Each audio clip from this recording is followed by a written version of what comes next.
Hello and welcome back to another edition of GNAT-TV's In-Depth series. I'm Andrew McKeever, the news director at GNAT-TV's News Project. It's a pleasure to have you with us today on Friday, January 12th. It's also a great pleasure to be joined today by Betsy Bishop, who is the president of the Vermont State Chamber of Commerce. She's been at that post for about 15 years and will be stepping down this July 1st, moving on to the next chapter. And maybe we'll find out a little bit more about that before we end. But Betsy, just wanted to thank you. Great to see you again, and thank you for making the time for this conversation. Always interesting to hear your takeaways on what's going on at the State Chamber and the business environment in Vermont and the legislature as well. But I thought maybe just to get us started, be curious, since you've been with the Chamber now 15 years and involved in Vermont business and politics for a longer period of time than that, as you think back over that time, what are some of the biggest changes you've seen or noticed? It's interesting to sort of think back along that trajectory and, think about some of the good things that have happened and some of the challenges that we still have. I think when I look at that tenure, I see I've been working on some of the same issues for all of those years. And each time they come back around, it's time to look at them again, see if we can make more progress, adjust things. And so it feels a little bit familiar to me, but there's always a new twist. So I think about our demographics, for instance. 15 years ago, we knew that the demographics of the state were going to be challenging. 10 years ago, we founded the Vermont Futures Project, which really started to bring the issue of workforce and the workforce gap due to the population decline to the forefront, and really over the next decade sort of seeing that enter into policy making and understanding what that's going to do to our state. I think the demographics is probably the biggest shift that we've seen, that it's continuing, it's hard to change, and it's now here. The average age seems to keep going up, and you keep on seeing, and kind of related to this, I suppose, something we could talk about is the whole housing question, because that seems to kind of, tie into this a lot. It just seems to be, from what I hear anecdotally, very, very difficult for younger folks to move here, stay here, buy a house here, rent an apartment here, and, start a family here. Well, and I do think those two things go quite together, and those are our top two legislative priorities this year, is both workforce and housing. Thinking about those demographics and the influx of people we did see during the pandemic, what we don't see covered in the news frequently is the people who left during the pandemic. So what is the net gain in population and workforce in Vermont is always that difficult question to get at, because it's easy to identify the people who are coming here. They're often volunteering and showing up on the job and doing, buying a new house in town, and who they are. And then you don't always have sort of that announcement that these 10 people have left. So I think those are some of the challenges. And when we look at the numbers, we have seen a slight uptick over the last couple of years, but it's really tiny. One number that sticks with me, Andrew, that I cannot stop thinking about is that in the entire state of Vermont, there are only 5,800 first graders. So if you advance that 12 years, that is our workforce graduating. If they're all successful and graduate, 5,800 people will graduate from our K through 12 system in Vermont. And about half of them will go right into the workforce, and the other half will go to colleges, some in Vermont and some elsewhere. That is not nearly enough to support our demographics. We're going to need more healthcare workers. We're going to need more folks who, volunteering in towns. And we're already having a struggle now. Imagine 5,800 is a very small amount of people for an entire state. So I see that demographics trajectory continuing to decline. And I do think it's very difficult. There's not some policy that you can make or that the legislature or the governor can enact to change that demographic trend. So what can we do? We can certainly provide a lot of training and services and help to get the people who are here into the workforce. So, we like to say anybody on the bench that's here already, how can we get you into the workforce? And we have some really robust training programs, education opportunities. But in addition to that, we've been encouraging the legislature for the last 3 years to put money behind their achievements. So the legislature has passed a number of things that they're very proud of over the last couple of years. Important work in childcare and in climate change and other policy areas. And we encourage them to package that together and put a marketing campaign to Vermonters so that they understand that. And then also to people outside of Vermont that sort of says, if you loved us for a weekend, stay with us for a lifetime. We have jobs. We want you here. We do a very good job of marketing Vermont as a tourist destination. We do very little marketing for encouraging people to come live and work here. And of course, then that does lead us to the second point of housing and what are we going to do? And we have a housing shortage for a lot of reasons. It's interesting. We have a housing shortage and a declining population. How are those two things true?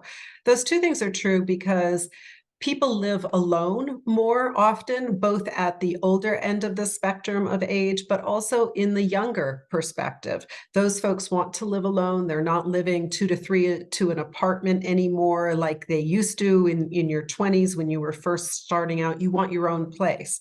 So there's more demand for housing, but we're also not set up in building sort of those one-bedroom studio apartments for that 20-something or for that older person who wants to have a smaller unit to live in. And we need much more of that. I know this is a question we're probably going to talk about in a minute or two when we get down to what the chamber's legislative priorities are for this coming year. I know workforce housing is one of your top three issues there. But before we get to that, I just thought I'd throw a general question about you.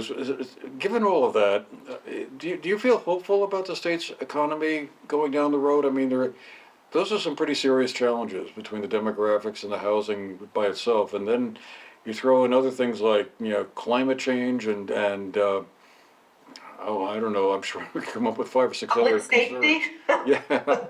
Uh, but do you think, despite some of those pretty hefty challenges, that we'll make it through, just like I guess for the last 200 and almost 40 years or so, earlier generations of Vermonters figured it out?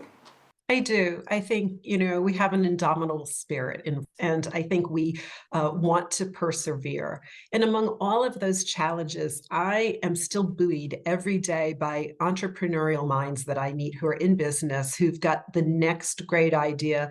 We often focus in our own lives as well as in policy on the crisis. Like that is what policy is driven to do. Policy is driven to, encourage you to think about how to fix something.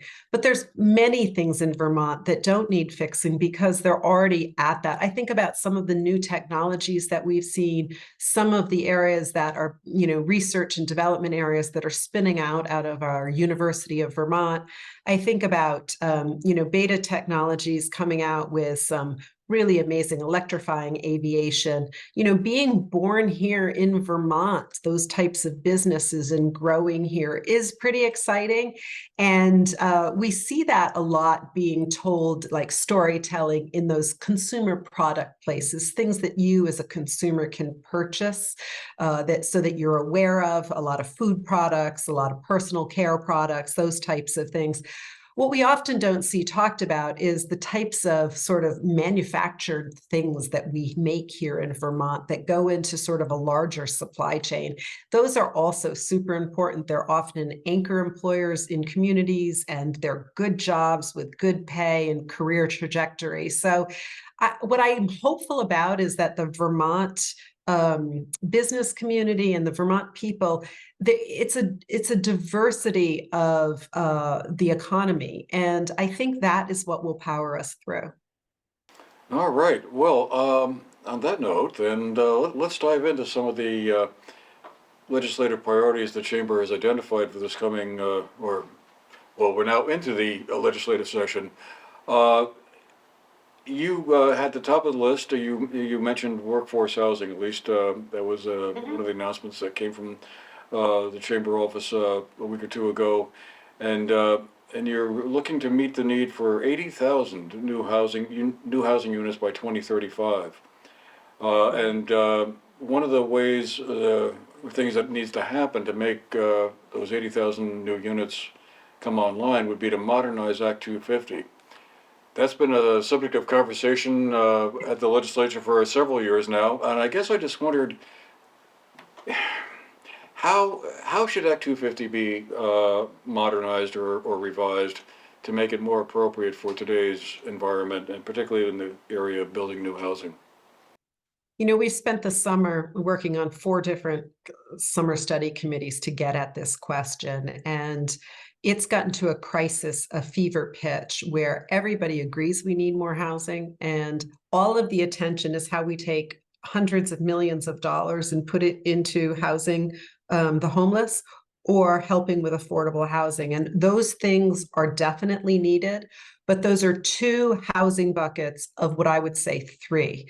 The third one is what we can do in this state without money, which is to look at our regulations to allow more building to occur by the private sector. $0 of state money is needed for that. And yet we continually not look at that. I think this year is different. I'm slightly hopeful this year because these 4 summer study committees did the work. We've been having private meetings regularly with environmental groups. We're the only business group at the table. And we've come to an understanding that maybe we need a tiered system where tier 1 is really those areas that are designated for building housing that would have a full exemption from Act 250. What are those areas? They're not new areas, they're existing areas. They're like downtowns and areas where there's already development that towns and municipalities would have planning around and designate that as this is a tier 1. And if there's a tier 1 and there needs to be space available to build in that space, there will be no Act 250. Tier 2 is a little different, right? It's places that are adjacent to that, and they would still have to go through Act 250, but there's a designation for that. And then there's some discussion about a tier 3, which is rural areas and how we're, is anything appropriate to build there? And those conversations haven't been fully vetted yet. But I think the tier 1, tier 2 discussion is ripe for change this year. The environmental groups are behind it, the Planning Commission, the housing groups, the Vermont Chamber. We're all behind that. Who's not behind it is the natural resources committees. We have not seen them really take hold of this yet. It is just the second week of the session, so we are hopeful that we'll get to it. But we have heard both the Speaker of the House and the Senate pro tem say very specifically, housing is at the top of our agenda. Except when you look at their agendas for the first week, 2 weeks, it's not. So we're hoping that we see some change with that. I was about to ask, well, how optimistic are you really that given all of the fractious conversation around this subject over the past several years that we actually will this time finally make some sort of breakthrough? It seemed like last year with the Home Act that the legislature passed that they had zeroed in on the whole idea that concentrating housing in downtowns and trying to kind of avoid a sprawl effect. When you really get down into the fine points of it, there's just a lot of concern that any kind of tweaking or changing is going to undermine some of the good parts of Act 250 in the minds of some people. Listen, everybody wants to live in Vermont because everybody who's here and people who are coming want to live in Vermont because of our natural beauty. We do not want that to change. But we also want to make sure that we prioritize housing in areas that we feel comfortable building in, and there's plenty of that. Both of these things can exist. We can protect the environment and we can build housing. And they're not mutually exclusive. And so it's a matter of having leadership The Speaker of the House was quoted last year as saying housing, housing, housing is the priority. And last year, the bill that you referenced did pass. It impacted less than 3% of the entire land mass in Vermont. Not enough. So this year, we're hoping for a broadening of that a little bit. So it's totally in the speaker's hand. It's totally in the pro tem's hand. We think that the leadership of the Natural Resources Committee, both those legislators are from Addison County. It is perfectly within their hands to do this. If you are a chair of a committee and you're charged with the number one priority, which is housing, you should be able to take a 17-week legislative cycle and manage a bill from start to finish. It happens in every other committee. There's no reason that the housing bill cannot be passed this year. Well, let's move on to the second point that the chamber has identified as a legislative priority, and that's business success. I'm assuming that's something you are probably have as a priority just about every year. But I mean, one of the talking points on that is to weigh tax proposals against existing cost burdens. I wonder if you could talk a little bit about that. What do we mean when we're talking about weighing tax proposals against current cost burdens? The point there is that we are already taxed at a high rate in Vermont. And last year, the legislature passed a brand new $100 million payroll tax that nobody has felt yet because it's coming to your paycheck on July 1st. And so what we're asking for is a little bit of a pause, a little bit of a breather so that we can catch up to that. $100 million is a significant amount of money on Vermonters, Vermont businesses, and the people who work for them. And it is to pay for something great. We understand that. It's to pay for childcare. But to come back 6 months before that even is enacted, to come back and start raising taxes again is something that we're extremely worried about. So we put this priority list together before the session started. As I mentioned, we're just at the end of the 2 weeks of the first part of the session, and we're already entertaining $25 million tax for this, $30 million tax for that. All the things are good causes, but it all layers on. And so we're saying, like, if you are going to tax the business community and the people of Vermont to this type of level, you need to wait for the change management to catch up to that so that we can implement that, absorb that in our costs in a very high inflationary environment that we're operating in, and before you add yet another layer. One case in point is the governor has been talking about the potential 18.5% increase in property taxes. And the legislature's response has been, well, there's no way we're going to let that happen. And the governor's very clear about, like, if nothing happens, we'll see that 18.5%. So that means the legislature is on a trajectory to make sure that doesn't happen, which on one hand sounds great, but the only tool that they have to make sure that doesn't happen, the only tool that they're looking at is where else can we get money? What other taxes can we raise to buy down that rate to 2%? Right, because I think there's also a lot of concern, at least I've been hearing down here about, the common level of appraisal problem driving tax rates much higher than people have been used to, driven from education spending. I mean, is that a concern that you've been hearing as well? Absolutely. The CLA is a problem. One of the discussions that we're anticipating is a higher spread between the residential property tax rate and the non-residential property tax rate. So non-residential is businesses, second homes, that type of thing, putting more burden on the non-residential than the residential.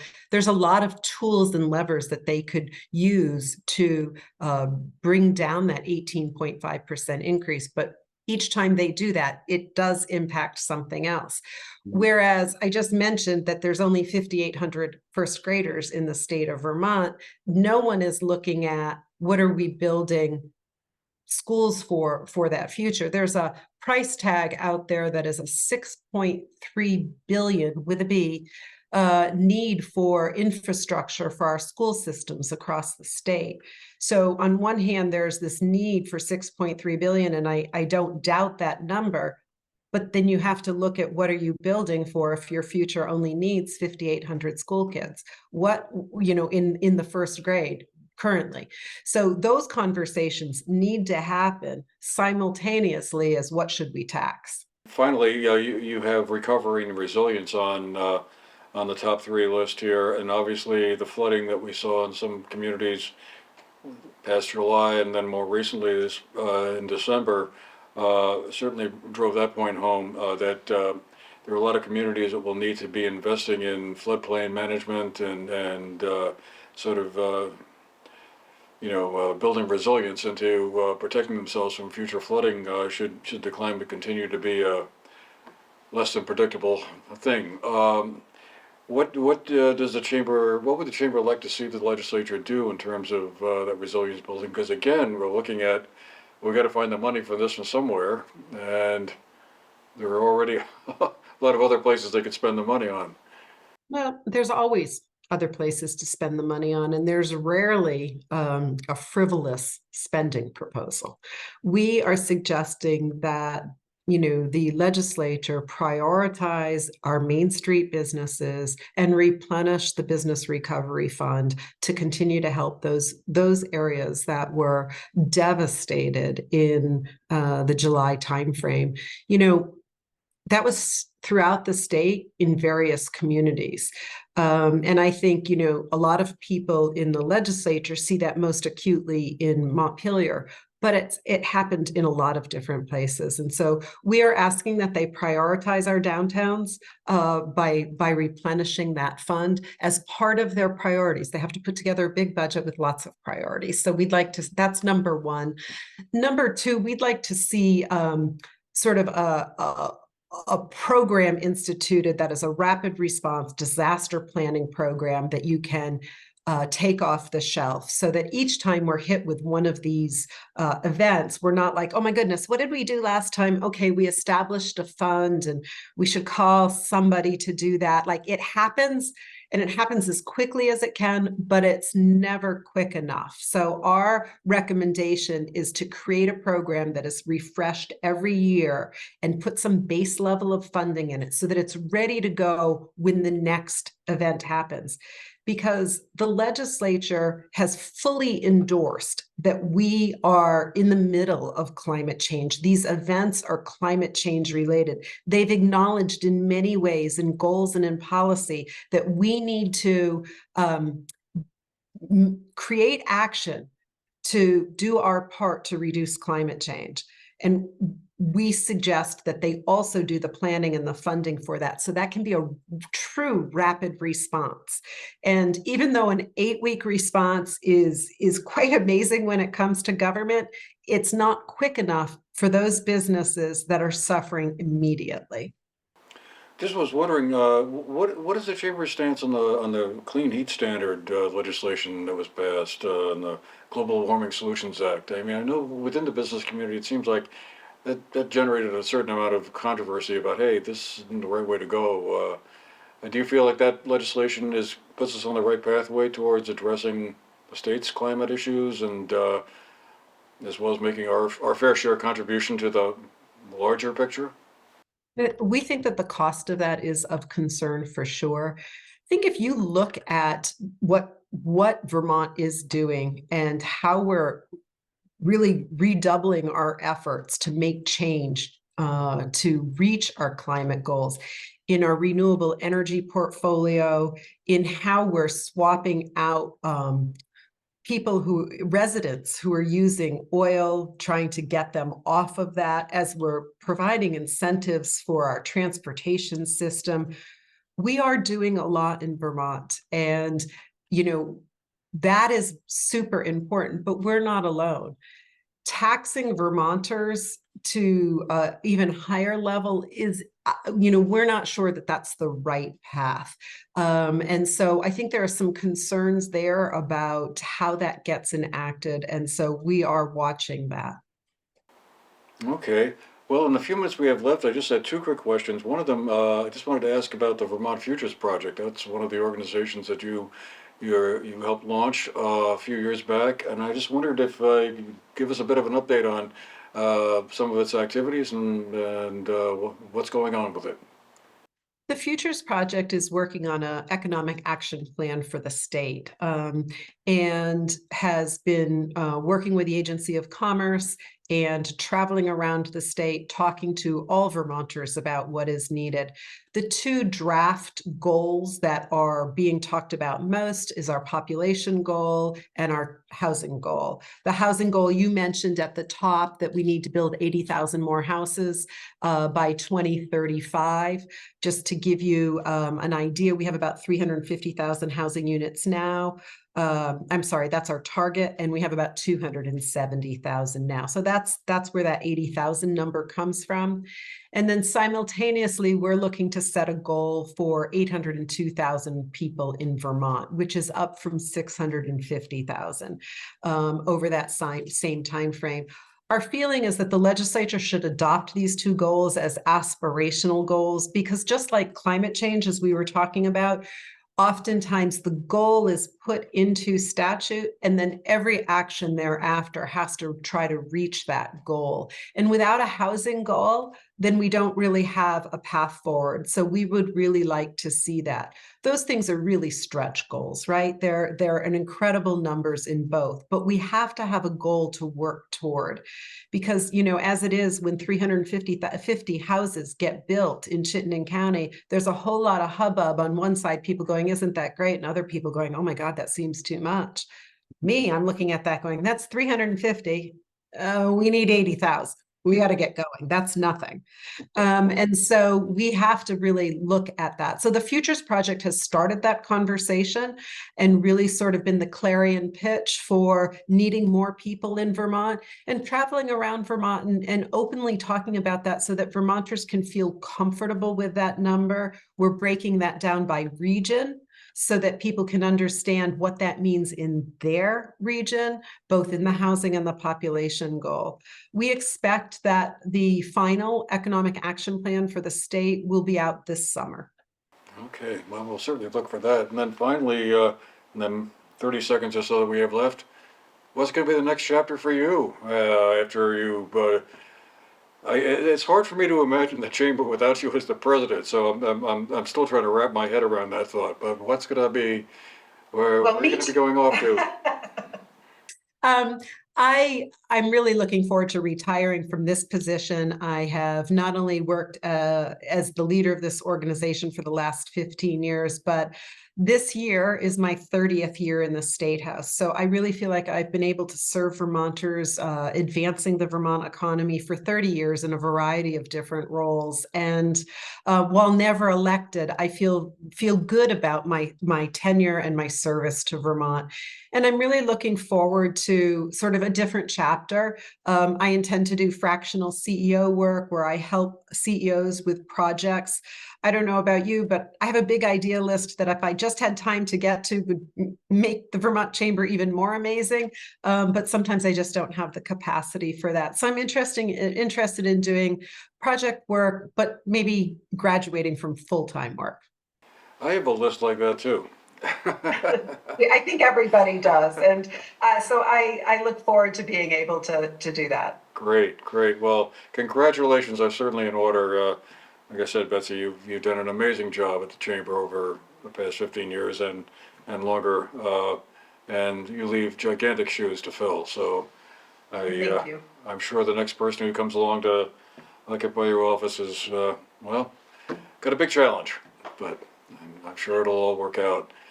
Anyway, well, thank you again, Betsy, for making the time for our conversation here today. Really appreciate that, and good luck this coming session and after July 1st as well.